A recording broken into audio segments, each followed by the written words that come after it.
there actually was, in the last couple weeks, a couple of more disturbing instances and stories that came out through Der Spiegel when it comes to some of the technical capabilities that the NSA has. And some of the stuff is actually really, really scary. It's more scary than metadata and giant computers. Some of the stuff that has come out is actually pretty frightening. Tell us what actually came out in the last couple weeks. Yeah, so we've got journalist Jacob Appelbaum, who I do want to say is effectively in exile in Berlin, Germany. He is somebody who has tried to live in the United States. He also travels a lot. When he comes to the United States, he gets stopped by the Department of Homeland Security or some other government agents, customs agents or whatever, and his stuff usually gets seized and ravaged through, or maybe he gets it back, or maybe they keep his.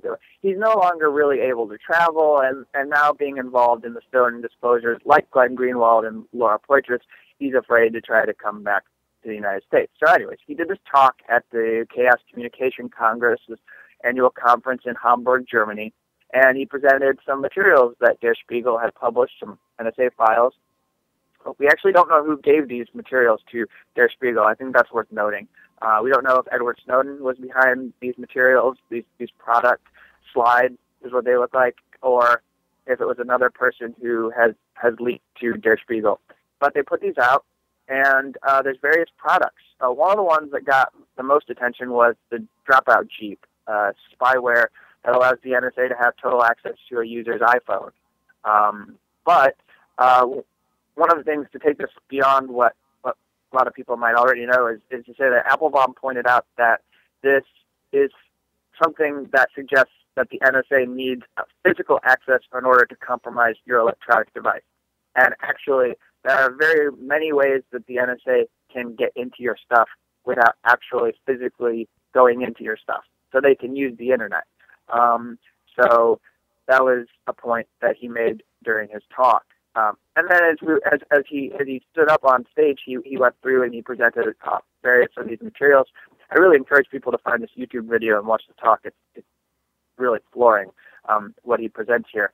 But he did eventually arrive at what he called a Philip K. Dick inspired nightmare, where the NSA has this ability to now shoot energy, or has been shooting energy at targets to illuminate them using continuous wave radar units, so that they are able to then find targets. And I assume that this would be something useful for drone bombings, but I'm sure there are other reasons why they're not drone bombing EU representatives, and apparently they have shot this energy device at the offices of EU representatives to illuminate them and do spying. It actually says that in the slide.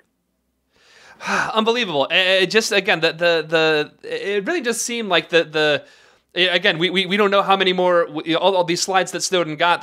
And again, we don't know that these specific slides that he was talking about is necessarily from Snowden. But it's like one of these things that we are really at just the very tip of this giant NSA iceberg. And all this, all of these things that we found out should be enough to really shake our very government to its knees. And again, we're still at the very beginning of this giant story. Right. And just to work in quickly here before we wrap, there was a thing that came up about laptops and the NSA. Apparently, the fact that the NSA is intercepting some laptop shipments and inputting spyware or hardware implants.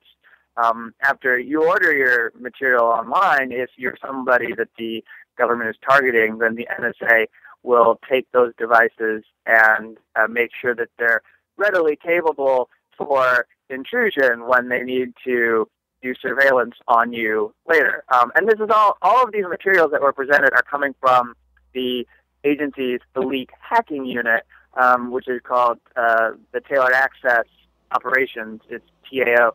And again, to go back to something that Snowden really hasn't gotten credit for trying to open up a discussion about, it's the hacking, the U.S. hacking into, the Chinese. That was something that has followed him since June, and then something used to discredit him.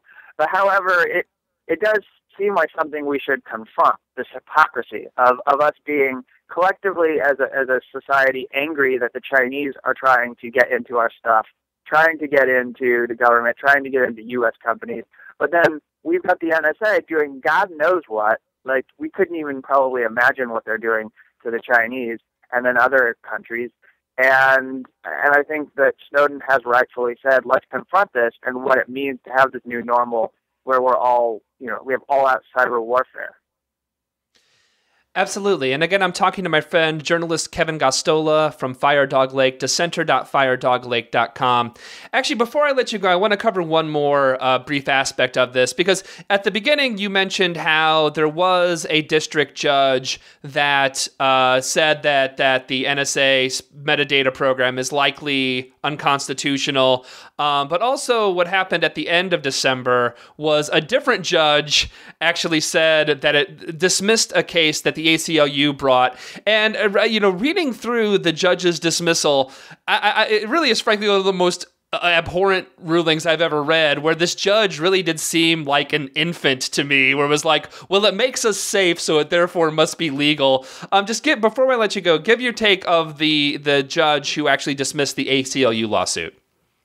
Well, I think that it was really unfortunate because I'm not quite sure that this person who was occupying the seat of the judge actually had his facts correct. I mean, he basically adopted everything that the NSA had fed to him or the government had fed to him about national security and the effectiveness of the NSA to use this bulk data collection to stop terrorist attacks. And the key thing about Leon's ruling is that he challenged the government and their claims about how effective the program had been in stopping terrorism. So there's something key that should be communicated to your listeners, the last point to leave you. If, in fact, this collection program, the surveillance program, that is not a surveillance program according to Dianne Feinstein, if this program was effective and had a proven record of stopping multiple terrorist attacks, like if they could actually prove to us that terrorists had been thwarted, then maybe a judge would look at it and go, well, we recognize that you have Fourth Amendment rights to privacy, but the government is using this, and they're clearly keeping people from being blown to pieces. Okay, but that's not the case.